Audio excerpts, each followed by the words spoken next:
Assalamualaikum warahmatullahi wabarakatuh.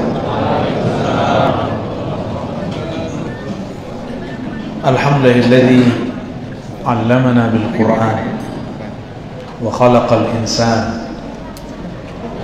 Walhamdulillahilladzi bi ni'matihi tatimmus shalihat.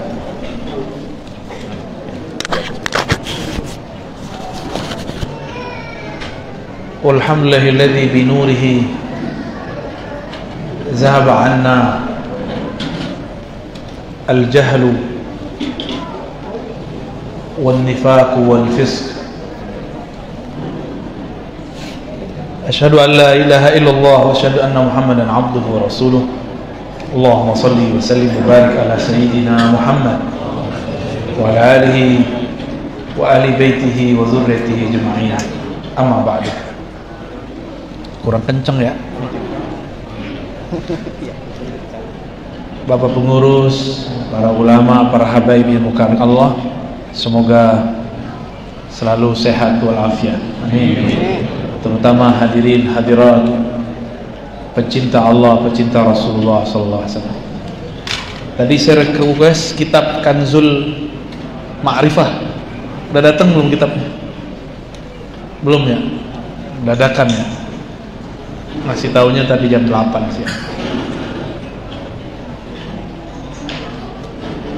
Mau ngaji apa Pak? Mulai dari pertanyaan atau saya yang mulai duluan? Hah?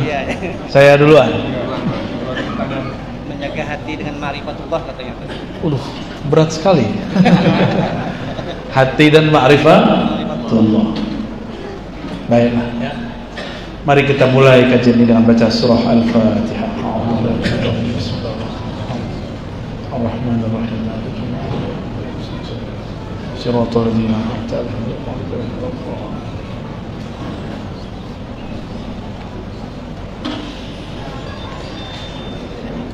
Apabila kita sholat kiblatnya ke Ka'bah, maka saat qalbu dihadapkan, dia menghadap kepada nama yang punya Ka'bah. Siapa yang punya Ka'bah? Allah. Maka namanya Allah. Maka apabila seseorang hendak menghadap kepada Rabbul Ka'bah, setelah badannya menghadap, qalbunya juga harus menghadap. Ini cara sholat. Qalbunya dihadapkan kepada nama yang punya Ka'bah. Bagaimana caranya? Disitulah pentingnya bimbingan zikir talqin dari guru, supaya nama Allah masuk ke dalam qalbu. Ya. Maka disebutlah nama Allah. Lafaz Allah itu jika benar dia tulus, qalbunya tulus, nggak mesti suci. Saya sangat tidak percaya ada hati yang benar-benar suci. Nggak percaya. Hatta Nabi Muhammad merasa dirinya tidak suci. Beliau mengatakan, innahu la yughanu ala qalbi. Sesungguhnya qalbuku ada ghainnya. Ghain itu cahaya. Tapi bagi seorang nabi, qalbu tertutup cahaya itu sudah masih dianggap masalah. Sedangkan qalbu kita ditutupi oleh kegelapan, lebih masalah lagi. Lebih masalah lagi. Nah, ini tahapan paling penting ketika orang hendak sholat. Jadi qalbunya harus menghadap kepada sang pemilik qalbu. Siapa yang memiliki qalbu? Allah. Supaya qalbunya nggak lari kemana-mana. Ya. Kenapa qalbu itu bergerak, lihat? Karena dia tidak mendekat kepada yang menggerakkan. Yang menggerakkan qalbu Allah. Semakin orang mendekat kepada Allah, semakin qalbunya tenang. Menjauh semakin begini. Ini rumusnya. Jadi kenapa qalbu kita berubah-ubah? Karena kita menjauh dari yang membolak-balik qalbu. Tapi pernahkah Allah yang membolak-balik qalbu jauh? Allah tidak pernah jauh, kita yang merasa jauh. Kita yang merasa iman naik dan turun. Allah dengan naiknya iman kita tidak bertambah mulia, dengan turunnya iman Allah pun tidak hina. Jadi nggak ada urusan Allah sama iman kita naik atau iman kita turun. Ini ma'rifat qalbiyah. Dan qalbu itu hanya dicipta untuk nama Allah, titik. Coba diulangi. Qalbu hanya dicipta untuk nama Allah, titik. Dah. Isilah dengan cincin, nggak suka dia. Isilah dengan perempuan, dengan laki-laki, nggak masuk, gelisah. Maka kalau seorang suami memasukkan nama istri ke kalbunya, dia akan gelisah, dia akan cemburu buta. Nanti dia tiba-tiba sewot, tiba-tiba dia marah sama istrinya. Sama istri kalau memasukkan nama suami ke dalam kalbunya, dia telah menyekutukan Allah. Maka dia tidak relakan ketentuan Allah pada suaminya. Ini bahaya. Itu bahaya itu. Maka merdekakanlah kalbumu dari selain nama Allah. Serahkan orang yang engkau cintai kepada Allah. Baru wa ma lillahi baqiya. Jika engkau mencintainya karena Allah, maka Allah akan kekalkan ia. Kekal bersama Allah, nggak ada lagi. Nggak ada cinta abadi kalau nggak dengan Allah. Maka saya nggak percaya cinta abadi, cinta sejati itu nggak ada kecuali disejatikan dengan Allah. Allah lah yang maha sejati. Sejati itu bahasa Arabnya hak. Maka terjemahan al-haq yang maha sejati. Hanya dia yang maha sejati.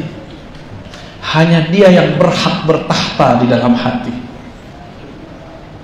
Guru pun tidak boleh nyantol di dalam kalbu. Guru hanyalah pintu ke dalam hati. Maka jangan masukkan nama guru ke dalam hati. Nanti gurunya dijemput Allah, stres. Banyaklah murid-murid salik-salik, stres gurunya mati karena kalbunya dipenuhi nama gurunya. Kalbu ada qalibu. Qalib luarnya kalbu itu boleh diisi nama guru, hanya jadi pintu. Maka kita bertawassul dengan menyebut guru. Ya Allah, kirimkan Fatihah kepada guruku tercinta. Jangan masukkan ke dalam hati. Murid-murid kalau terlalu memasukkan gurunya ke dalam hati, nanti dia akan mengatur gurunya. Nanti bagi dia guru itu harus versi dia. Nanti kalau dia belajar fikih, di fikih itu yang dia ambil fikih saklek, haram merokok. Nanti kelihatan gurunya ngerokok, dia bilang, masa guruku ngerokok, batal jadi guru. Emang dia boleh ngatur guru? Hah? Itu kalau udah masuk ke hati. Jangan masuk ke hati, nanti kita suka ngatur-ngatur dia. Nanti kita menjadi musuhnya. Kita akan su'ul adab kepadanya. Guru, masa begitu? Itu su'ul adab namanya. Nanti gurunya masih monogami. Kalau gurunya poligami, ngomong lagi, guru saya pengumbar syahwat. Nah, kalau begitu Rasulullah pengumbar syahwat dong. Tidak ada urusannya orang nikah dan tidak menikah dengan dia umbar syahwat. Banyak orang gak menikah mengumbar syahwat. Banyak. Jangan cuma karena guru kita menikah lagi, kita kemudian meninggalkan guru. Berarti nama guru di hati. Cukup di pintu hati, jangan dimasukkan. Ya, inilah orang gagal berguru.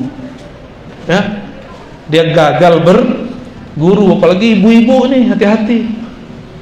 Jangan pernah masukkan nama guru ke hati, cukup di pintu hati. Maka ketika sang pintu berubah-ubah, ketika ditutup dibuka, nggak ada masalah. Catnya diganti, nggak ada masalah.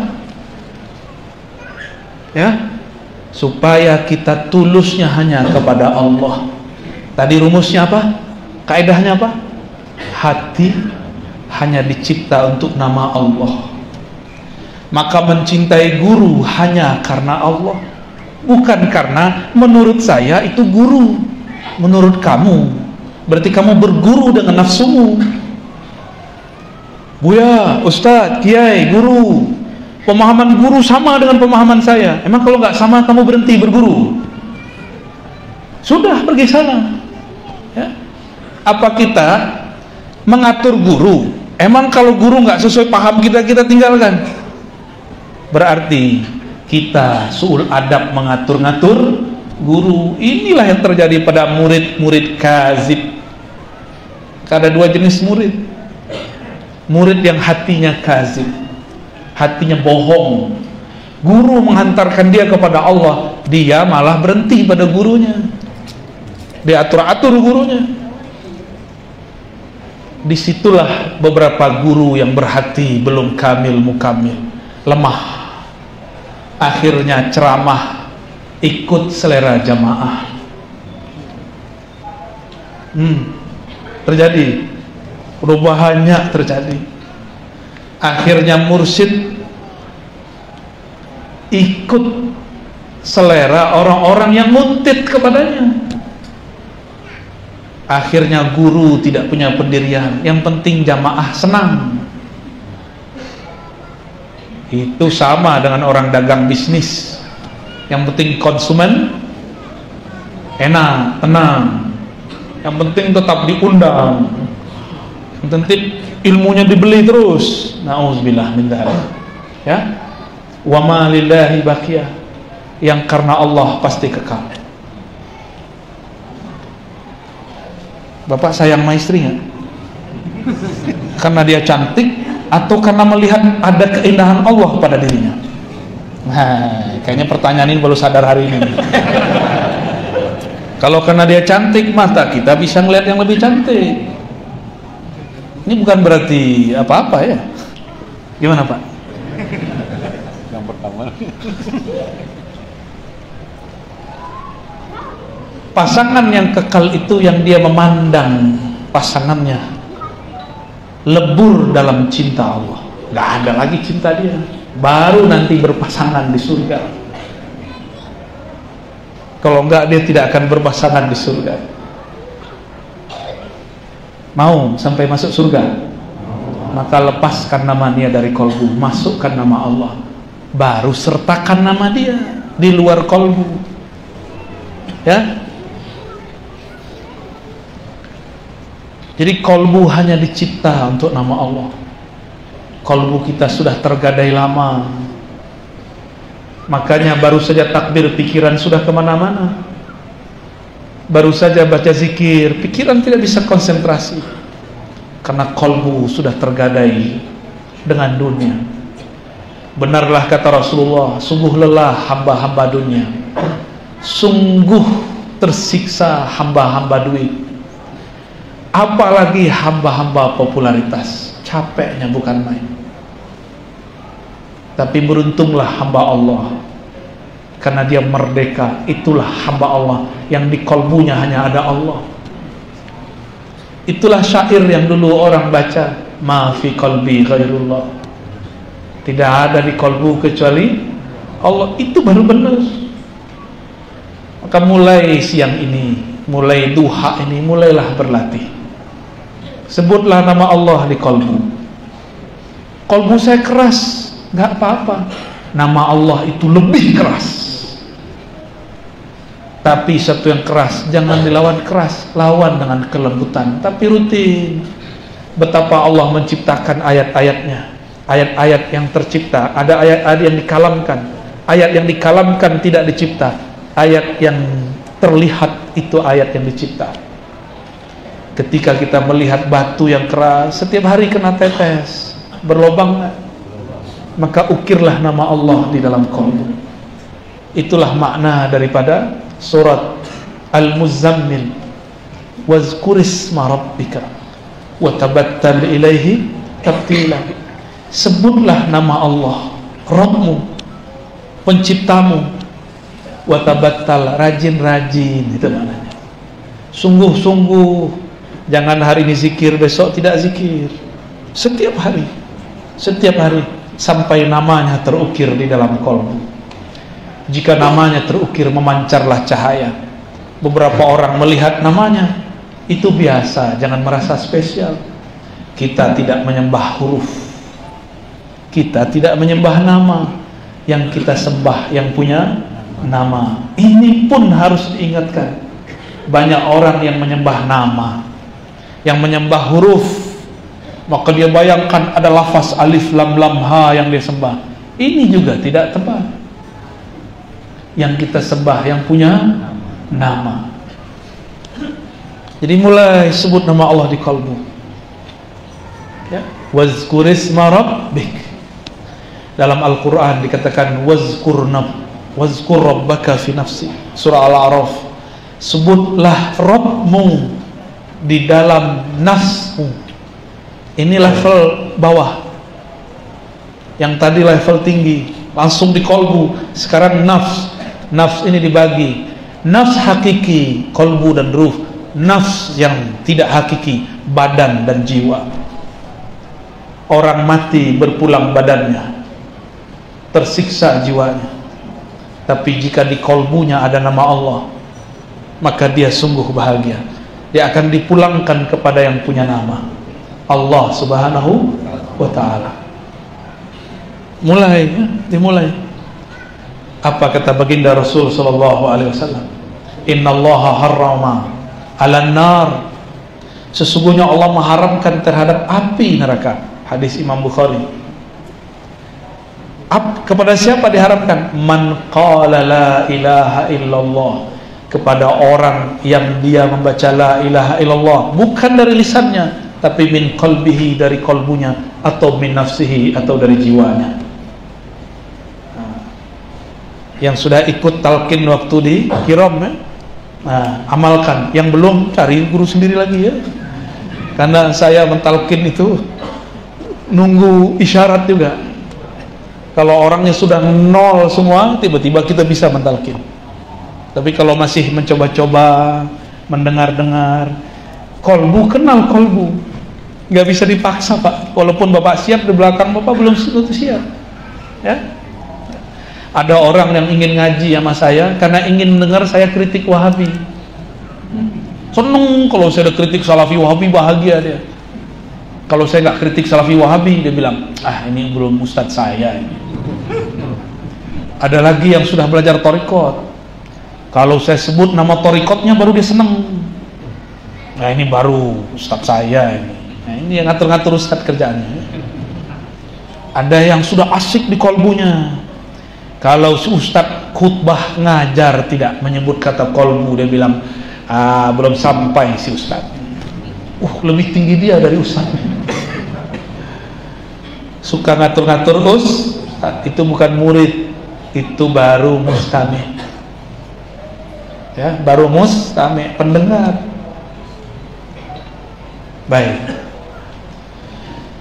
Kolbu disebutkan di Quran lebih dari 100 kali. Digabung antara kolbu dan kulub, banyak sekali.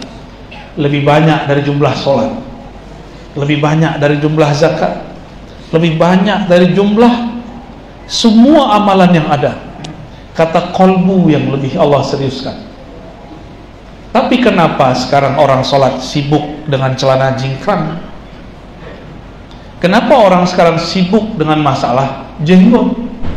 Padahal di Quran kata jenggot cuma muncul di kisah Nabi Musa dan Harun atau sejenisnya. Kenapa mau sholat tidak menghadapkan kolbu? Berarti ada penyimpangan arah-arah keruhanian. Kalau ingin mengamalkan jenggot Nabi, amalkan, silakan. Tapi lebih penting kolbu. Untuk apa engkau berjenggot, hatimu sombong? Katanya kalau sarung di bawah mata kaki terbebas dari sombong, tapi engkau malah tambah sombong. Berarti khuyalakmu sudah menjadi kiber. Bukan itu maksud Rasulullah. Allah tidak pandang, la yanzur, tidak pandang orang yang khuyala, khuyala yang dia berkhayal dirinya lebih baik daripada orang lain. Allah nggak mau pandang. Ada yang karena sarungnya di bawah mata kaki, bisa juga sebaliknya karena sarungnya atau celananya di atas mata kaki.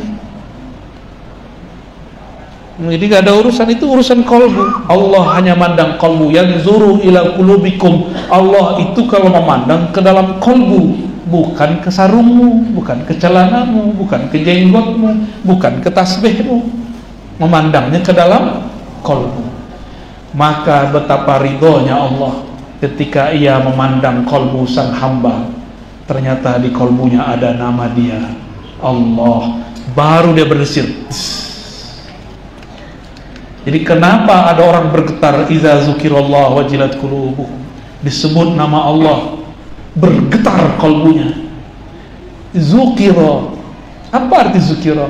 Disebut, ditalqinkan, dibacakan. Maka orang yang tidak dizukirakan tidak akan bisa merasakan getaran yang dahsyat itu. Ya, berarti zukira ada muzakirnya. Inilah yang disebut mursyid, guru. Tapi ingat, mursyid bukan segala-galanya. Mursyid itu hanya pintu menuju Allah. Di atas mursyid ada mursyid lagi, di atas mursyid ada mursyid lagi. Jangan terlalu mendewa-dewakan guru. Ya, ini fenomena ini. Ya, banyak orang mendewakan guru. Tapi di luar sana ada orang tidak mendewakan guru, tapi mendewakan pemahaman guru. Beda dengan paham gurunya, dia tolak. Sama, mau dia sufi, mau dia salafi, itu berhala dalam hati. Ya, kolbu itu jika disebut nama Allah di dalam, maka bercahayalah dia. Jika disebut terus, bercahaya lagi, disebut lagi, bercahaya lagi.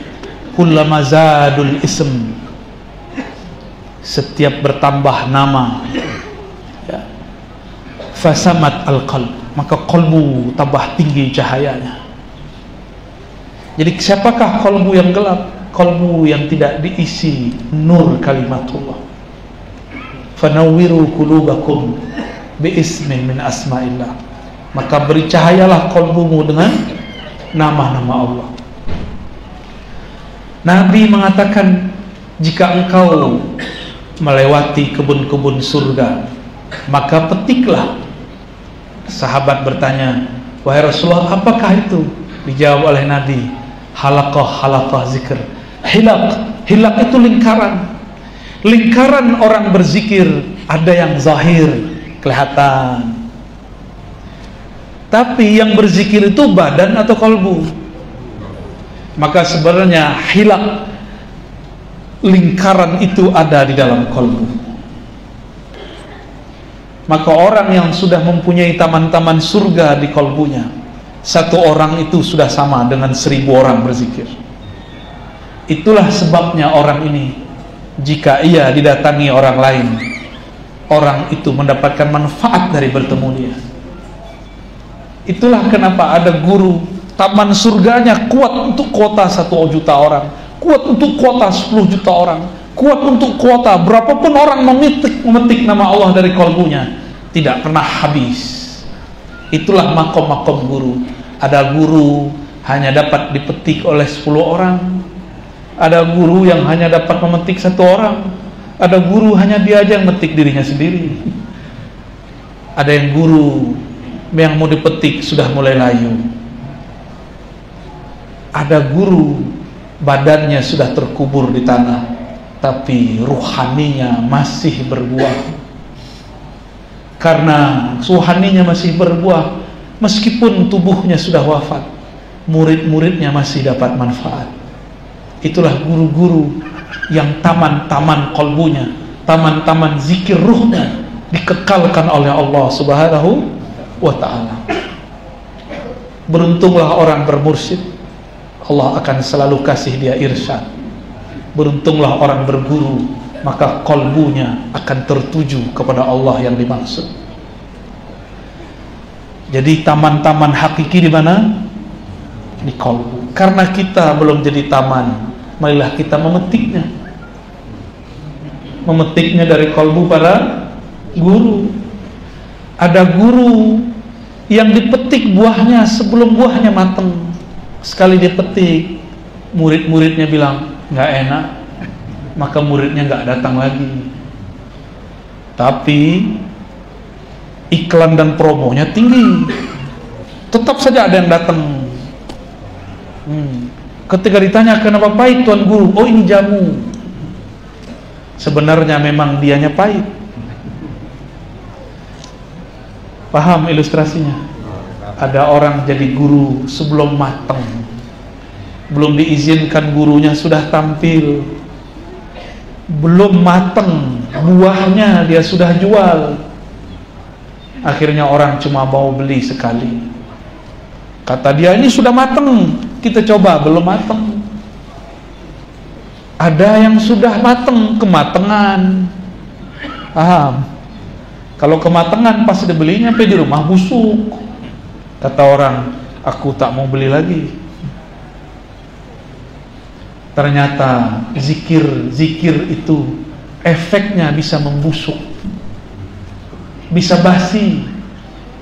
Bukan zikirnya, efeknya. Tamannya bisa layu. Inilah yang terjadi. Thariqat itu mesti direvisi terus. Ketika buahnya melayu, buah-buahannya sudah habis, maka harus ditanam lagi. Maka sang guru harus mengupgrade ilmunya. Dia harus berbeda cara menanamnya dengan masa orang lalu. Sekarang orang banyak jualan, namanya bukan pakai kolbu, pakai smartphone, pakai aplikasi. Si guru juga harus merevisi. Dia harus memasukkan jualannya, jualan buah-buahnya ke TikTok ya. Harus ada murid-muridnya yang masuk ke YouTube. Harus ada sahabat-sahabatnya yang mengenalkan ke Facebook. Dan zikirnya juga harus disederhanakan, karena zaman sudah berubah. Sekarang apa aja tinggal pencet-pencet datang makanan ke rumah. Betul? Lebih canggih dari zaman Sayyidatuna Maryam. Sayyidatuna Maryam doa dulu, ya Allah, baru turun, dikirim oleh ojol food, tapi dari malaikat. Kalau sekarang nggak perlu pakai malaikat, ketinggian, pencet-pencet, datang makanan. Bener? Mau beli apa aja bisa, beli mobil aja bisa online, beli rumah pun bisa online. Ada nikah online, gawat. Ada murid online sekarang, boleh, harus diterima. Maka saya membolehkan orang ngaji online, yang penting dia ikut akun yang sahih. Ya, akun kami dikelola oleh Sidi Musa dan kawan-kawan, tidak berbayar. Ya, jadi kalau ada akun-akun ribat berbayar, itu bukan akun kami, itu akun bodong. Kalau ente mau berdakwah, tulus aja kepada Allah, ya. Tinggal minta izin, kita izinkan kok.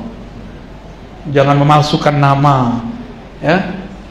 Jika memalsukan atas nama Nabi, falitabawwa maq'adahu minan nar. Memalsukan atas nama seorang guru, ya, mirip-mirip lah walaupun tidak nar.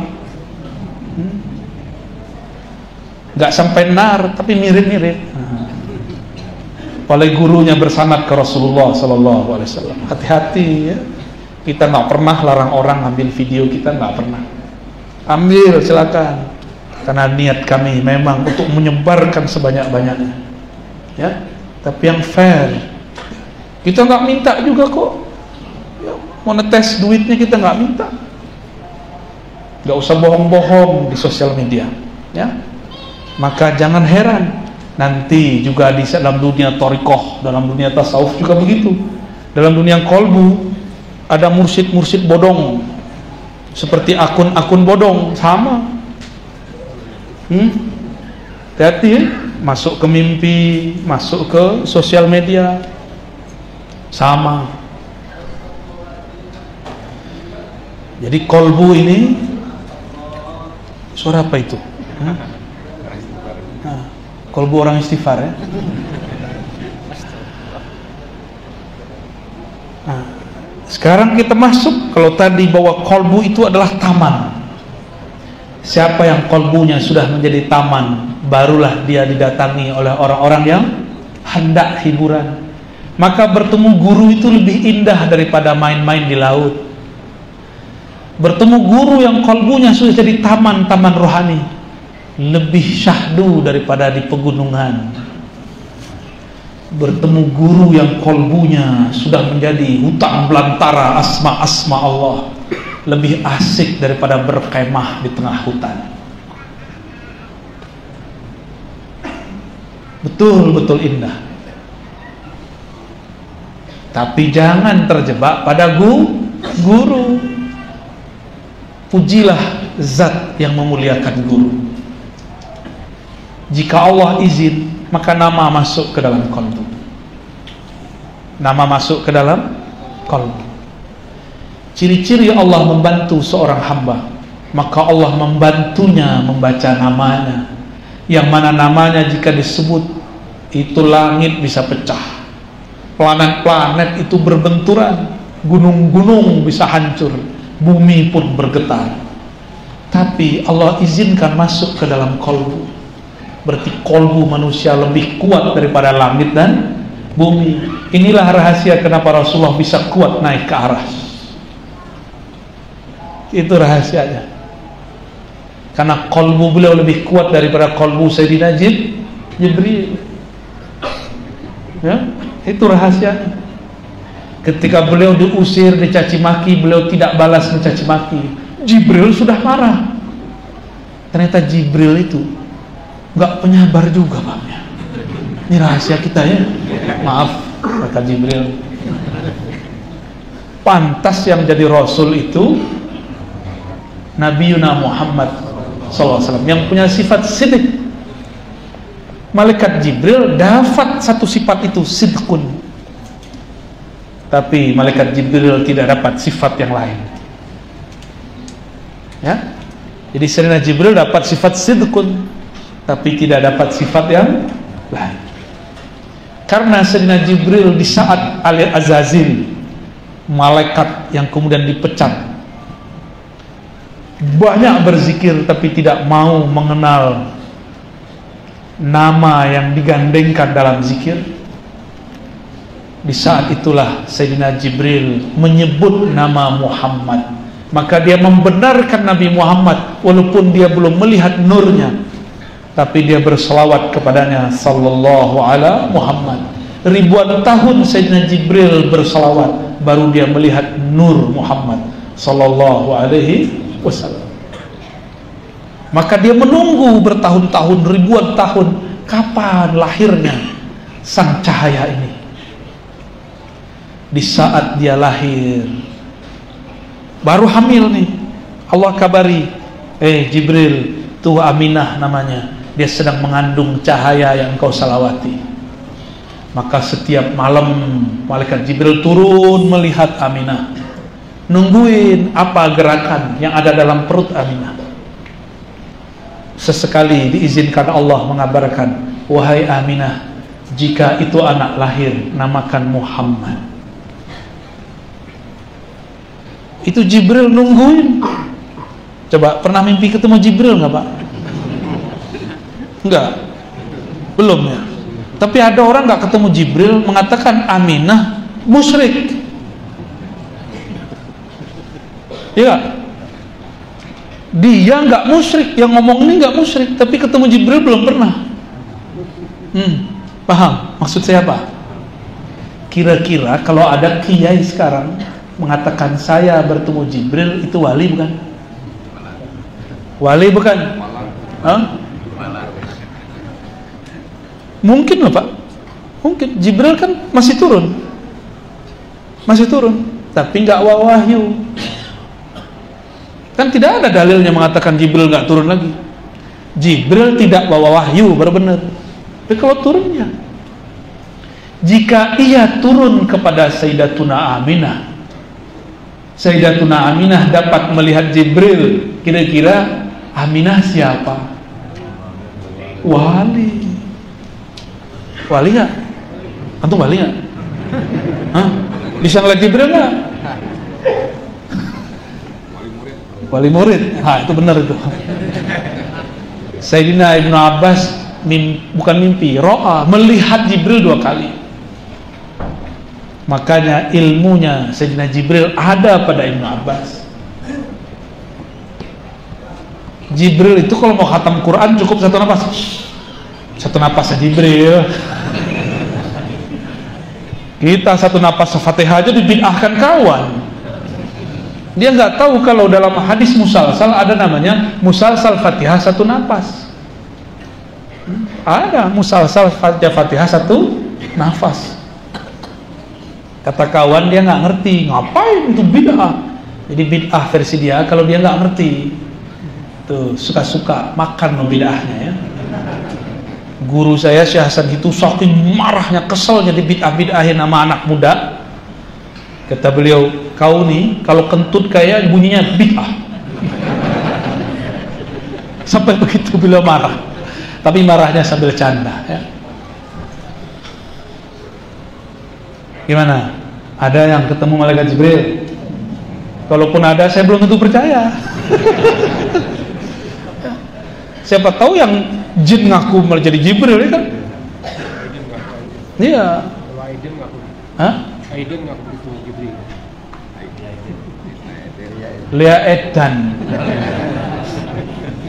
Itu orang sosok gak pernah ngaku Jibril, dia aja yang bilang itu Jibril. Kalau dia ngaku Jibril, Jibril aslinya turun, bisa diputus kepalanya. Aku ngaku jadi Jibril, habis selesai. Sayyidina Jibril itu wiridnya sholawat, Pak. Sallallahu ala Muhammad. Maka bernamalah sholawat Jibril. Ya. Jadi Jibril itu jadi Jibril karena sholawat. Makanya beliau dapat tugas untuk membawa wahyu ke qalbu Nabi. Wahyu syariat. Kalau wahyu hakikat langsung Allah turunkan ke qalbu Nabi. Wa innaka latulaqqal Qur'an min ladun hakimin alim, langsung ke qalbu Nabi. Tapi untuk hukum-hukum lewat Sayyidina Jibril. Untuk bab rahasia itu langsung antara Allah dan Nabi. Maka hijabnya Sayyidina Jibril itu Nabi Muhammad, bukan Nabi Muhammad terhijab oleh Jibril. Jibril yang terhijab Nabi Muhammad. Kalau Jibril menurunkan ayat, itu Jibril setelah itu dengerin penjelasan Nabi Muhammad. Baru denger ya? Selama ini antum dengarnya gimana? Jibril yang jelasin ke Nabi Muhammad. Ya salah. Itu kitabnya kurang kuning itu. Ya, kurang kuning. Kalau yang kuning asli nggak begitu. Quran turun ke qalbu Nabi Muhammad. Fuad namanya. Ala qalbika atau fuad. Tapi sudah ada Quran dalam diri Nabi. Jadi Sayyidina Jibril itu cuma mengingatkan Nabi Muhammad mengenai Quran yang ada dalam dirinya. Itulah hakikat yang dikatakan dalam hadis Nabi ketika Sayyidah Aisyah ditanya, apa akhlak Nabi sallallahu alaihi wasallam? Khuluquhul Quran, akhlaknya Al-Quran. Kalau khuluq nilainya Quran, terus dia siapa dong? Dia kira-kira siapa? Khuluqnya Quran nih. Terus dalemannya apa dong? Ya sumbernya Quran. Jadi Quran itu turun dari ruhnya Nabi ke sirnya, dari sirnya ke lubnya ke fuadnya ke kolbunya. Itu dalam ilmu rahasia. Tapi dalam ilmu tafsir, dari Jibril dibawa dari Lauh Mahfuz, turun ke langit dunia, baru turun ke kolbu Nabi. Tapi itu kan versi ahli riwayat. Kalau versi Quran kan enggak.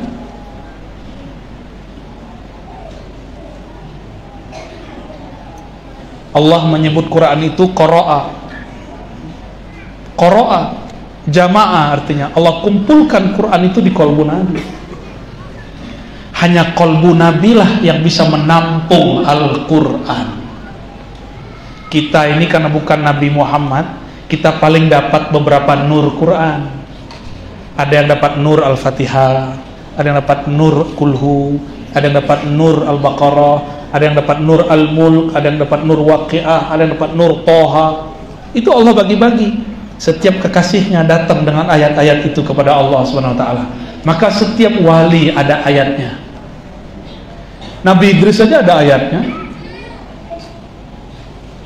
Dan semua ayat itu ada di qalbu Nabi Muhammad sallallahu alaihi wasallam. Ya. Makanya kita ini beberapa senang ayat tertentu, benar nggak? Kalau antum senangnya waqiah mulu ya. Supaya apa? Rezeki lancar. Hadisnya dhaif. Dhaif hadisnya. Gimana dong? Kita baca waqiah bukan karena pengen rezeki banyak, tapi supaya diridhoi oleh yang. Kalau qalbu Nabi isinya kalam-kalam Allah. Karena isinya kalam-kalam Allah, kalam itu sifat. Lebih tinggi daripada sekedar nama. Qalbu kita cukup nama Allah, qalbu Nabi isinya kalam-kalam Allah. Maka ini jalan pintas menuju Allah. Jika ingin mendekat kepada Allah, selawatlah kepada qalbu Rasulullah sallallahu alaihi wasallam. Selawat kepada ruh Rasulullah. Maka ada selawat namanya selawat ruhiyah. Allahumma salli ala ruhi sayyidina Muhammadin fil arwah. Ya Allah, sampaikan salam ruh kami kepada ruh baginda Rasul sallallahu alaihi wasallam. Salam qalbu kami kepada qalbu Nabi sallallahu alaihi wasallam. Salam jasad kami kepada jasad Nabi Muhammad sallallahu alaihi wasallam. Salam jiwa kami kepada jiwa Nabi Muhammad sallallahu alaihi wasallam. Salam akal kami kepada akal Nabi sallallahu alaihi wasallam. Biar ini dapat syafaat. Biar kalau ditanam di dalam tanah, dia tidak akan dirusak oleh ulat dan bumi. Seperti Nabi mengatakan, innallaha harrama 'alal ardi an ta'kula ajsadal anbiya. Sesungguhnya Allah mengharamkan atas bumi untuk merusak tubuh para nabi.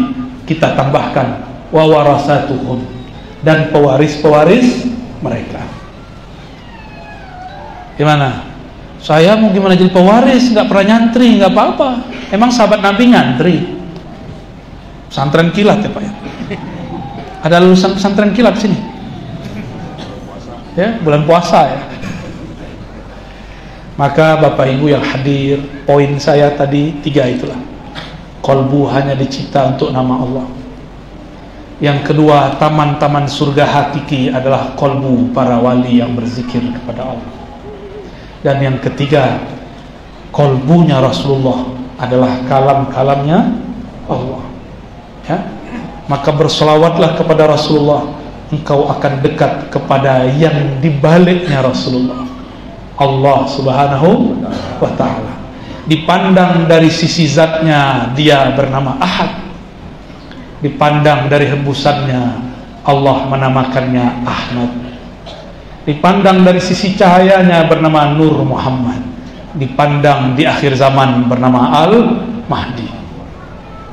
Ya. Laisa kamitslihi syai'. Allah tiada yang serupa dengannya. Itulah tajalli. Allah bertajalli kepada Ahmad, bertajalli kepada Muhammad, bertajalli ke Al-Mahdi. Apa arti tajalli? Allah menumpah ruahkan rahasianya kepada Ahmad. Yang Allah tumpahkan rahasia zat, Allah tumpah ruahkan kepada Muhammad. Itu rahasia-rahasia sifat. Allah tumpah ruahkan asma'nya juga, Allah tumpah ruahkan af'alnya juga. Dan di akhir zaman itu diwariskan semua kepada Al-Imam Al-Mahdi. Itulah maksud Nabi, dan ini penutup kajian saya. Al-Mahdi. Alif Lam itu menunjukkan kesempurnaan hidayah yang dia terima. Hidayah hanya jatuh ke dalam kalbu. Maka Al-Mahdi orang yang diberi hidayah kalbunya, bukan otaknya. Maka Al-Mahdi bergerak dengan gerakan kalbu, kalbunya bergerak dari ruhnya. Maka sang Al-Mahdi tidak bergerak karena berita, karena partai politik, karena desakan jemaah. Dan dia bergerak dengan gerakan ruh murni. Itulah yang disebut minhaj nubuwah, manhaj kenabian. Inilah yang disebut ismi, isimnya, namanya persis seperti namaku. bukan nama KTP. Nabi di zaman itu nggak ada KTP. Jadi jangan cari orang namanya Muhammad bin Abdullah. Bukan, ini nama ruhani. Nama apa? Nama ruhani. Karena beliau sayyidnya para arwah. Roh itu ada di pohon, ada di hewan, ada di benda-benda ini, dan ada di tubuh kita. Maka sang pangeran ruh Al-Mahdi bisa berdialog dengan alam semesta. Jadi dia bisa ngomong sama pohon, bisa ngomong sama kucing. Tentaranya nanti juga bisa berbicara dengan alam semesta, kecuali satu pohon namanya Gharqad. Kok bisa? Karena tentaranya adalah tentara ruhani. Ruh bisa dialog dengan ruh, kolbu bisa memandang kolbu, akal bisa mengkritisi akal, fisik bisa bersentuhan fisik. Ya, inilah oleh-oleh pada siang hari ini. Maka kalau sholawat saya sudah ijazahkan, sholawat ahadiyah itu sudah gabungan sholawat. Allahumma ya ahad salli ala Ahmad. Wahai yang zatnya ahad, hembuskanlah rahmatmu kepada Ahmad. Allahumma ya ahad salli ala Muhammad. Pancarkan cahayamu wahai yang maha ahad kepada sang nur Muhammad.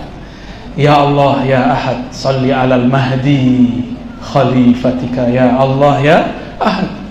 Maka ya Allah, pemilik semua rahasia, tumpahkanlah kasih sayangmu kepada Al-Mahdi, imam yang kami tunggu-tunggu. Insya Allah jika umur panjang kita bersama beliau. Tapi ujiannya sangat berat, jumlahnya sedikit, tapi kolbunya berisikan ma'rifat. Maka jangan tertipu penampilan fisik, mulailah memandang dengan kolbu dan sir. Allah yang maha khafi, yang maha sir akan membimbing kita semua. Untuk ulama-ulama kita, guru-guru kita, untuk orang yang mengurusi negeri ini, baik umaroknya, baik ulamanya, baik petani-petaninya, baik pedagang-pedagangnya yang tulus untuk Allah, terutama yang hadir siang ini, mari kita kirimkan salawat cinta. Al-Fatihah. A'udzubillahi minasyaitonir rajim. Alhamdulillah. Azkar. Shiratal ladzina ghairil maghdubi 'alaihim waladdallin. Amin. Cukup. Ada soal? Ya, boleh bacain. Pilih CD Musa ya. Mana ini yang tadi? Satu lagi. Mic satu lagi mana?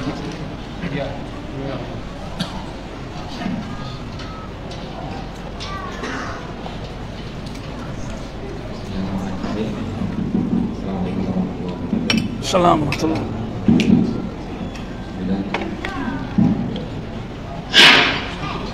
Di sini sudah masuk banyak pertanyaan, dan di antara pertanyaan-pertanyaan tersebut sudah sering dibahas oleh beliau, kita Buya Dr. Arabi Hashim, dan barangkali kami tidak mengulang banyak pertanyaan tersebut. Kami pilih saja beberapa pertanyaan. Jadi yang tidak terbaca pertanyaannya harap memaafkan kami. Pertanyaan pertama, Buya, bagaimana caranya kita bisa tahu bahwa hati kita sudah bersih bermakrifat kepada Allah?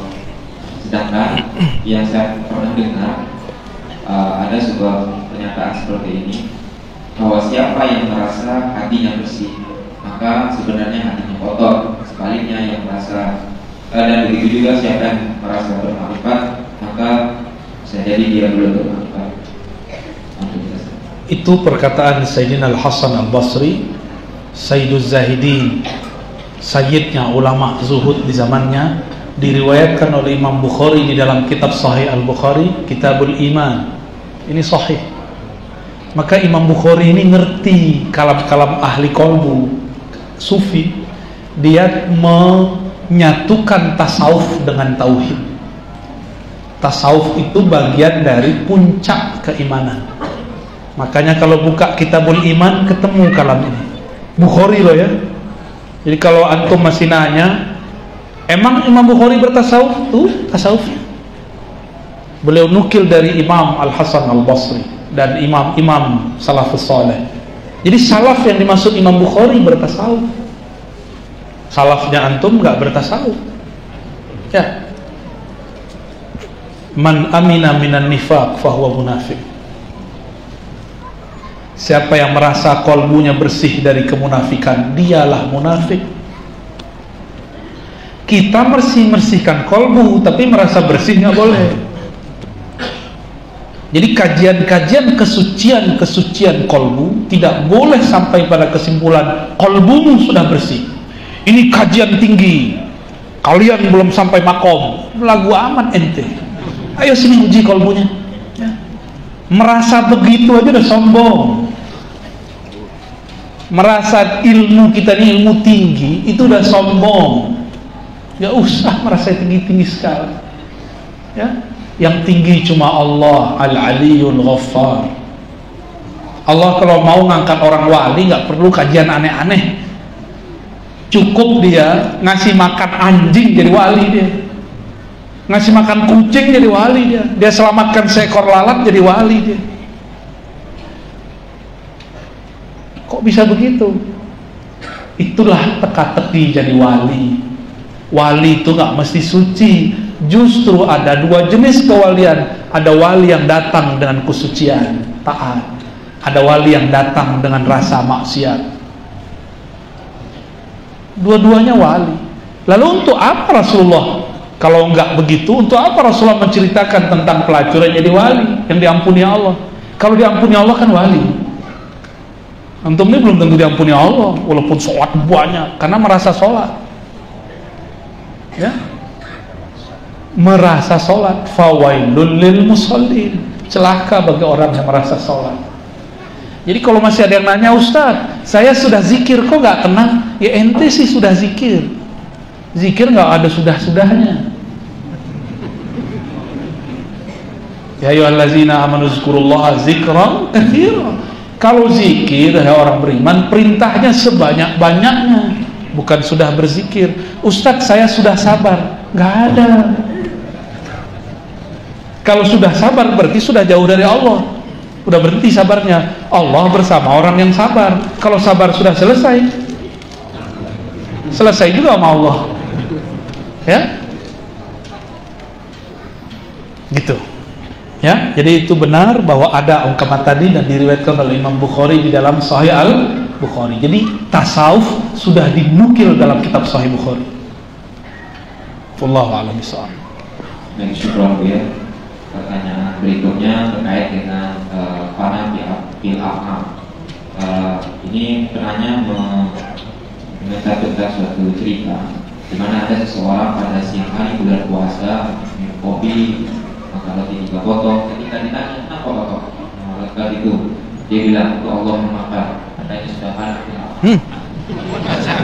afham. Allah yang makan. Allah yang makan. Itu wali setan yang ngomong.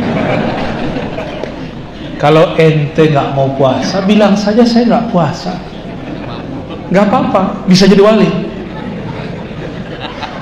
Serius. Tapi kalau ente bilang Allah lah yang makan, emang Allah makan? Ini akibat wali PA. Maka orang tidak akan pernah jadi wali kalau nggak mengerti syariat akidah. Jadi dalam ilmu syariat ada namanya ilmu akidah. Jangankan Allah, malaikat aja nggak makan, bro. Kok Tuhan Allah ente makan, berarti Tuhan kita beda. Ya, kayak gitu-gitu gampang mata-matahinnya ya. Kenapa kamu minum? Allah lah yang minum. Sejak kapan Allah perlu minum lewat ente?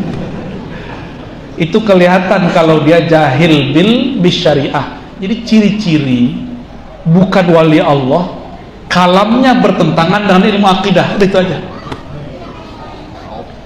Ada satu orang betul dia makan siang hari puasa. Ketika ditanya dia nggak bilang emang saya nggak sanggup puasa. Bisa jadi wali dia, Pak.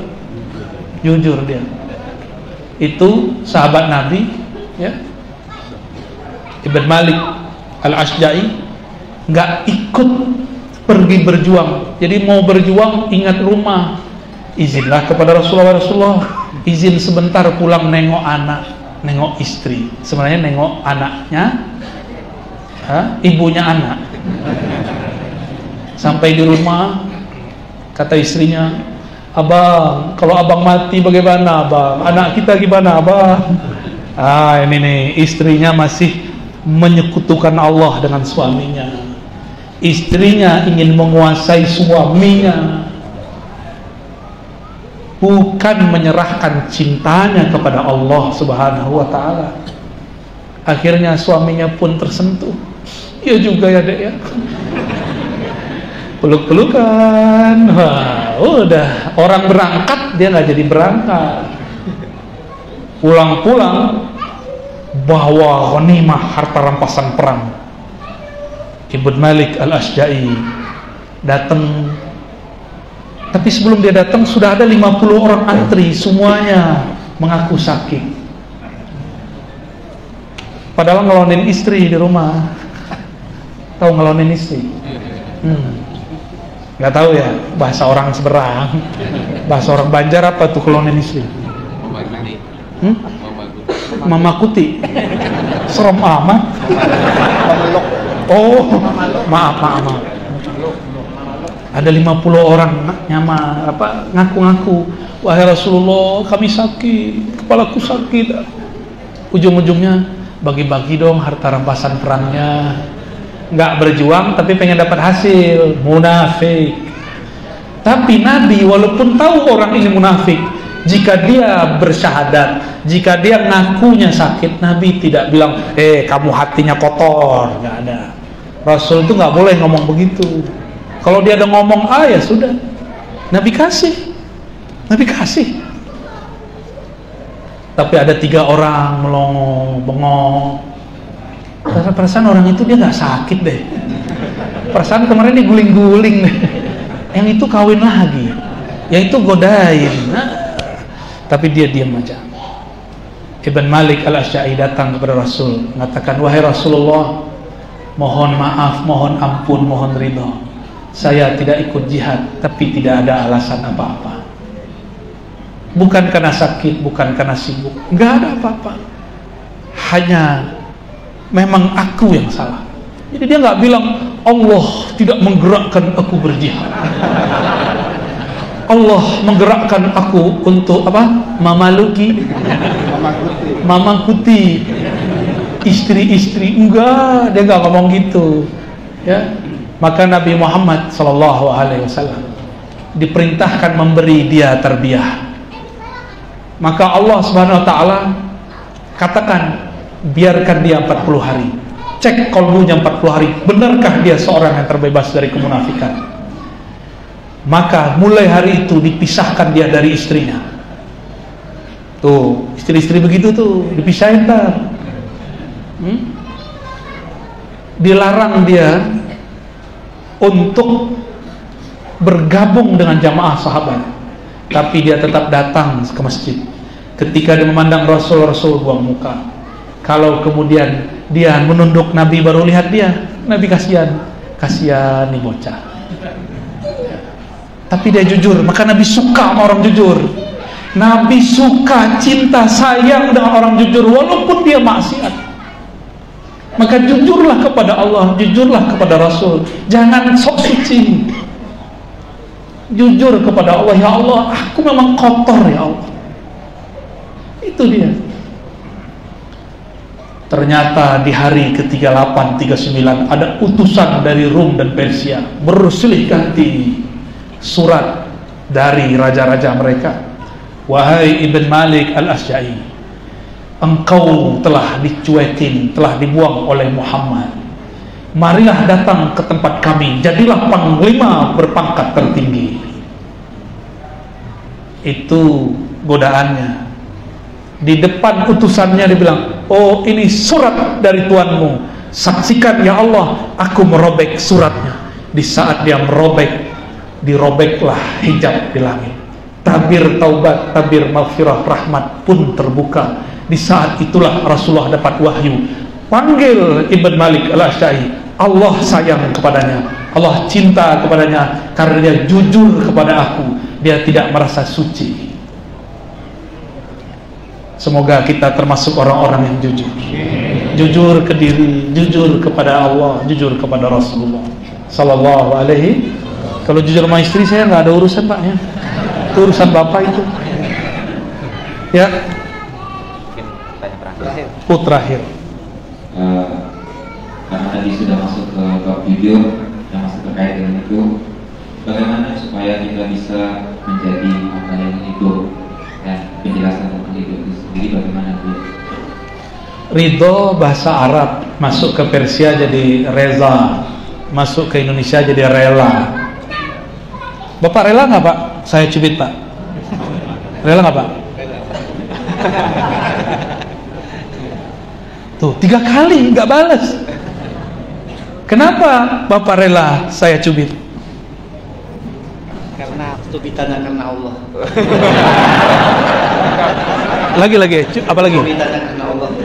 Insya Allah.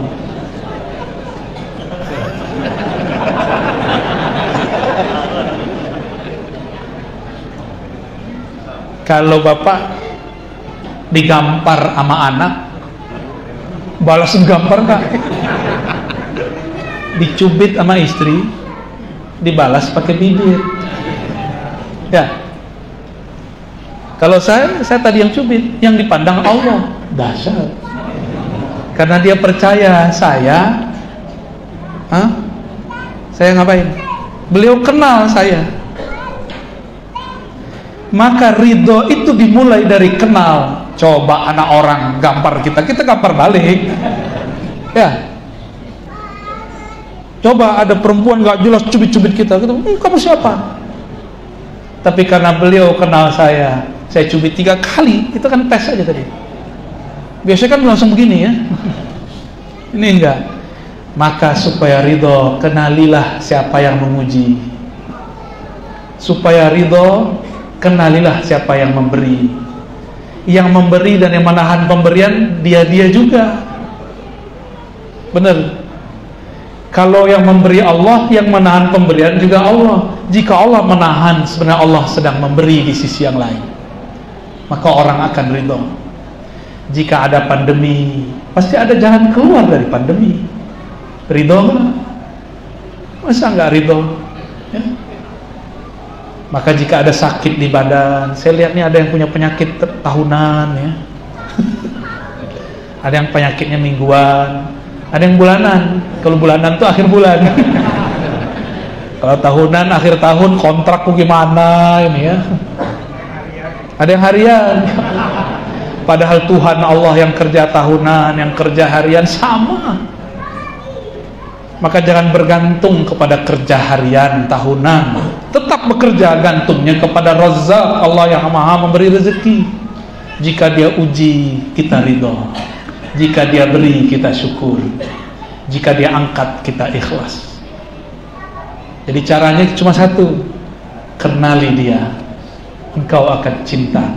Jika cinta, engkau akan ridho kepadanya. Ya. Kalau suami istri ini sayang sama laki karena dompet menipis, cinta pun menipis. Tapi jika dia cinta karena lakinya, bukan karena sesuatu di badan lakinya, mau suaminya sehat, sakit, mau dompetnya tipis, tebal, bagi dia sama. Yang penting bersamamu bang, walaupun kepala sakit bukan kepayang. Alhamdulillah.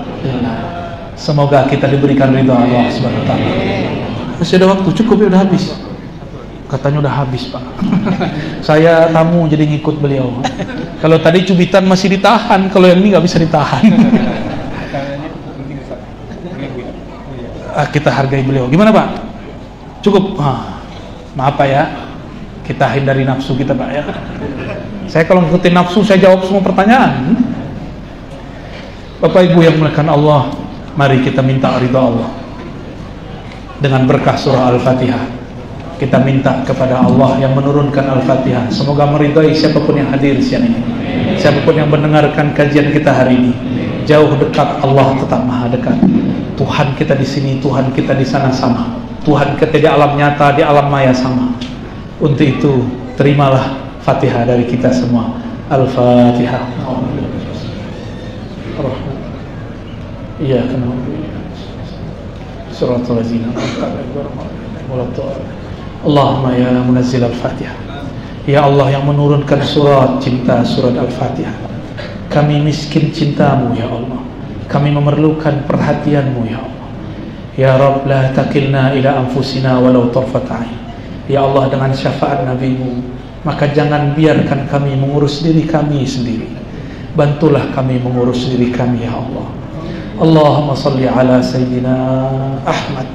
Ya Allah yang Maha Ahad, hembuskanlah kasih sayang kepada Sayyidina Ahmad, Sayyidina Muhammad, Sayyidina Al-Mahdi. Ya Allah, dengan berkah hembusan rahmat-Mu, maka rahmatilah ruh kami yang tertutup tergadaikan oleh tubuh ini.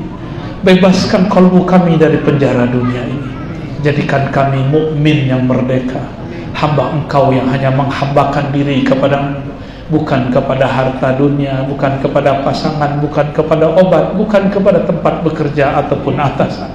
Jadikan kalbu kami hanya bergantung kepada Engkau, tapi tetap menghargai usaha ya Allah. Allahumma ya muqallibal qulub. Ya Allah, siang ini hati kami terasa baik, tapi kami tidak tahu apakah baik di sisi Engkau ya Allah. Maka jadikan ya Allah kalbu kami diridai, mardiyah, radiyah di sisi-Mu ya Allah. Jika Engkau ridha ya Allah, seandainya kami salah, tentu kami salah, dimaafkan.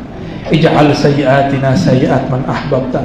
Jika kami salah ya Allah, jadikan kami orang yang salah tapi Engkau gemas, Engkau tidak murka, tapi Engkau malah menjemput kami dengan penuh kelembutan. Engkau menegur kami dalam penuh rahmat kasih sayang. Ya Allah, jika kami salah, tegurlah kami dengan kasih sayang. Jika kami maksiat, maka ambillah kami dengan kelembutan-Mu. Kembalikan kami dengan cara yang sangat terbaik. Allahumma ya muqallibal qulub, ya munawwiral qulub, wahai yang memberi cahaya kalbu. Kalbu kami gelap karena dunia ya Allah, gelap karena urusan keluarga ya Allah, gelap karena urusan kerja ya Allah, gelap karena urusan pribadi ya Allah. Maka ya Nur, wahai yang memiliki cahaya, cahayailah kalbu kami. Buanglah semua kegelapan dari kalbu kami. Allahumma ya Allah, terakhir kami mengaku ya Allah, ampunkan dosa mata kami, ampunkan dosa telinga kami, ampunkan dosa pikiran kami, ampunkan dosa lisan kami, ampunkan dosa tangan kaki kami, dosa kemaluan kehormatan kami, dosa perut kami, dosa hati kami yang sombong, dosa hati kami yang iri dengki, dosa hati kami yang ingin menguasai dunia, dosa hati kami yang lalai mengingat Engkau. Rabbana atina fid dunya hasanah wa fil akhirati hasanah wa qina adzabannar wa nas'aluka al-'afwa wal 'afiyah fid din wa dunya wal akhirah walhamdulillahi rabbil alamin. Mohon izin juga tidak salam-salaman. Assalamualaikum warahmatullahi wabarakatuh.